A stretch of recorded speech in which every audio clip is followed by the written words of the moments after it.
Chino descend au jardin. Chino au jardin de son père.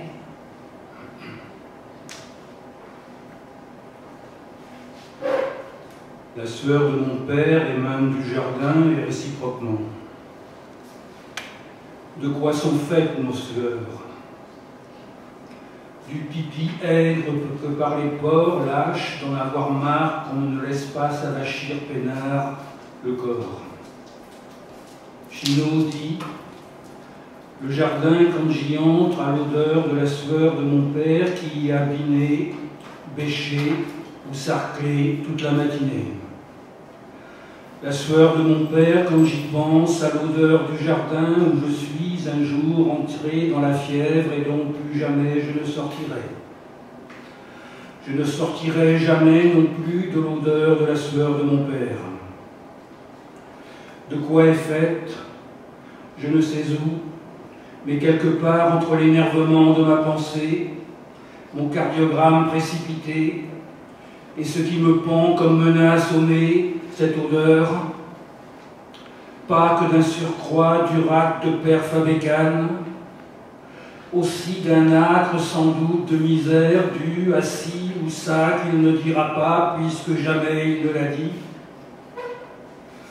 et peut-être de fureur on n'aime autant pas savoir contre qui ou quoi. Mais elle est également, et je ne sais pas d'où me vient ce mot à la con, capiteuse, du sucre un peu doucereux de pas n'importe quelle fleur, surtout dans l'ordre, la reine des prés, le seringa et le chèvrefeuille d'Italie.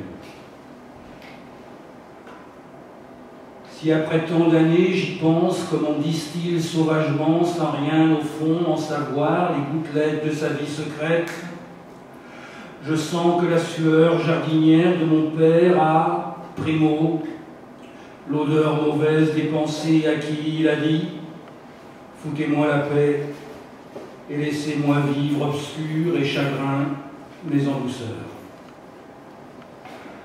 Qu'elle a, deux yeux, celle de son dedans de viande irriguée jusqu'au tréfonds par des rues au goût d'écrevisses, depuis qu'en son premier âge ils sont dans du poil versatile de près comme des doigts caressants entre menthe et boutons d'or insinuant passé. S'il est venu ce matin au jardin, c'est qu'il a d'abord voulu que de 8h30 à 11h45 au moins, sa pensée vouée par profession, sens de la morale et épée civique dans les reins, à participer, voire à commander aux actions fatigantes du monde, cesse de lui pomper l'air. Ensuite, que dans ce même créneau de repli tactique dans le temps, transpire seulement pour lui, du fond de sa chair massée de silence, oxygéné de non-pensée et chauffé au rythme des hanches sur la bêche, tous ces souvenirs goutte à goutte par les petits trous dans sa peau spécialement pour ça aménagés, pour délicieusement dégouliner de nuque à talons jusqu'à ses sabots.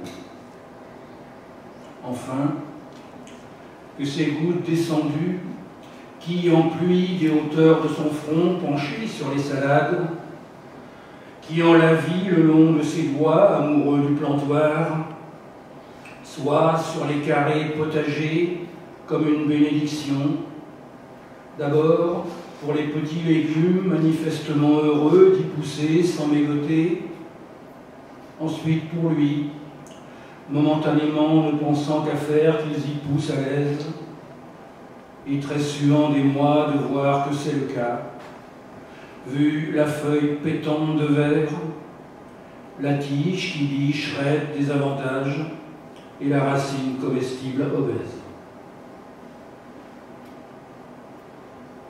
Si dans mon souvenir dit Chino, mon père est si petit, voir si son béret bleuâtre ne dépasse qu'à peine au-dessus des tuyas, tout au fond du tout au fond le plus éloigné, après les derniers buissons de groseilliers, juste avant le poulailler abandonné, voire même, s'il n'est à la fin que cette vapeur d'odeur de sueur sur un tremblement de cheveux mêlés à des feuilles dans presque pas de vent, c'est qu'il n'est ni plus grand, ni plus petit que la place qu'occupe pour moi dans le monde ce jardin entre le partout épouvantablement grand et le nulle part délicieusement petit.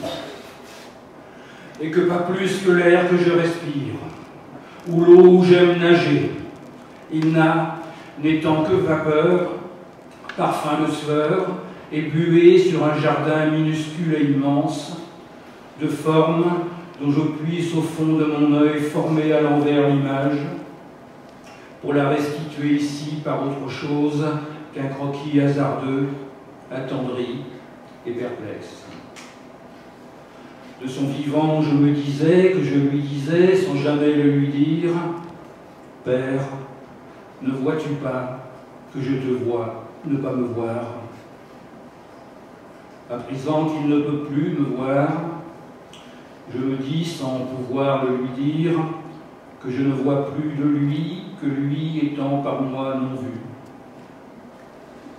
Son image, ou qu'elle revienne se former pour moi, n'est pas celle d'un disparu, mais d'un temps et d'un espace obstinément présent, mais incessamment disparaissant.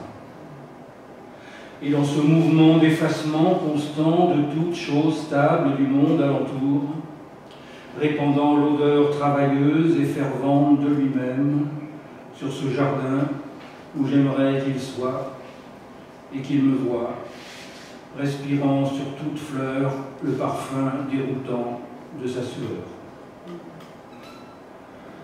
Ainsi saisit-on toujours, se dit Chinot, dans le monde, ce qui le monde nous tord de fièvre, dont goûte nul Dieu ne sait quelle sueur. Trop ou trop peu saisis sont par nous le monde, et nous par le monde. Trop, effraction, trop peu, distraction. Me voici dans ce moment de vie comme penché au balcon. Je regarde à mes pieds le monde exister sans moi. Il me faudra descendre pour voir s'il veut bien m'accueillir en lui. Il a aujourd'hui la forme et la texture d'un jardin. De sa matière de terre remuée et de feuillage humide montent vers moi des vies terrassantes des mois. La sueur de mon père est ce qui fait fumer vers mon envie ces vies. Et ces vies font fumer d'envie jusqu'à moi la sueur de mon père. Il fut maintes fois debout dans ce jardin. Ce jardin fut souvent autour de lui disposé. Je le sais. Je les ai vus tous les deux posés dans les images, sans bouger. J'ai vu mon père, de dos, tourné vers le poulailler, faire ses dévotions en douce aux dieux cachés mais non perdus de son enfance. J'ai vu le jardin arborer pour moi ses réussites en fruits et légumes parfaits. J'ai vu mon père, de face, le béret de travers, au bout du sillon souffler une minute. J'ai vu le jardin envoyer ses allées en ambassade jusqu'à mes pieds pour que je vienne le visiter. J'ai vu mon père de côté pisser, se pensant seul sur les lombriques dans le compost. À chaque fois, le jardin, mon père dans le jardin assis autour de mon père, furent par mon œil arrêtés, saisis, fixés, et dans l'image glacée par ma pensée. Comme je les revois, c'est dans ce glacis. Mon œil les repousse à plat dans le fond intouchable, inodore, non sapide, et j'oublie. Le jardin ne me revient que s'il émane de la sueur sensible de mon père. Il ne me revient mon père que si sa sueur émane du détail vibratif et vaporeux du jardin.